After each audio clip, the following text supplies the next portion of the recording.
హరే కృష్ణ. ఓం నమ శివాయ. ఓం నమో నారాయణాయ నమ. ఓం దీపం జ్యోతి పరబ్రహ్మణే నమ. కార్తీక మాసం చివరి రోజు 30వ రోజు.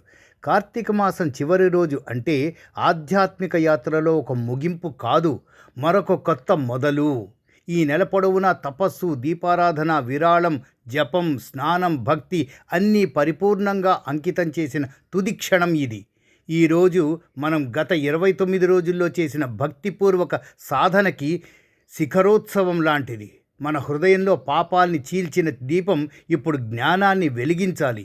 ఈ చివరి రోజున ఒక తపస్సుతో, ఒక దీక్షతో, ఒక త్యాగశీలతతో గడపాలి.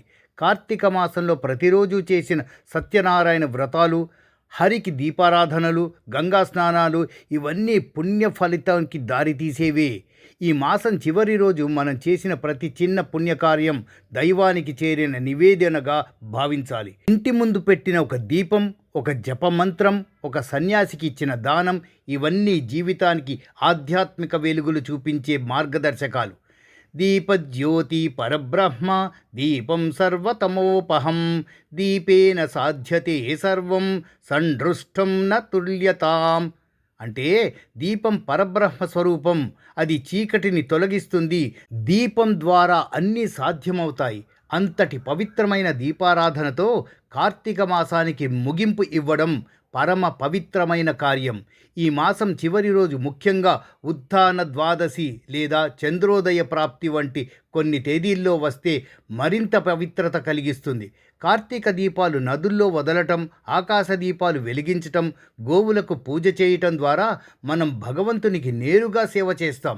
ముఖ్యంగా విష్ణువు, శివుడు ఇద్దరికీ సమానంగా ప్రీతిపాత్రమైన కార్తీక మాసం చివరి రోజున సత్యనారాయణ స్వామి వ్రతం లేదా విశేష శివాభిషేకం చేయడం శ్రేష్టమైనదిగా భావిస్తారు. ఈరోజు మన మనస్సును ప్రశాంతంగా ఉంచుకొని గత ఒక నెల మనం సాధించిన ఆధ్యాత్మిక ఫలితాలను మౌనంగా ఆస్వాదించాలి. ఓ క్షణం నిశ్శబ్దంగా కూర్చొని భగవంతుడిని మన హృదయంలో స్థిరపరచుకోవాలి. ఇప్పుడు భక్తి ఆరాటాన్ని కాదు, స్థితప్రజ్ఞతను కోరుతుంది. అదే కార్తీక మాసం చివరి రోజు మనకు అందించే శాశ్వత సందేశం. కార్తీక దీపోత్సవ ముగింపు శుభాకాంక్షలు. ఓం నమ శివాయ. మా ఈ ఛానల్ ద్వారా చాలా విలువైన సమాచారం అందించే ప్రయత్నం ప్రతిరోజు చేస్తూనే ఉంటాం. సబ్స్క్రైబ్ చేయడం ద్వారా మీ సహకారం అందిస్తారనుకుంటూ సర్వం శ్రీకృష్ణార్పణమస్తు. సర్వే జనా సుఖినో భవంతు. లోకా సమస్తా సుఖినో భవంతు.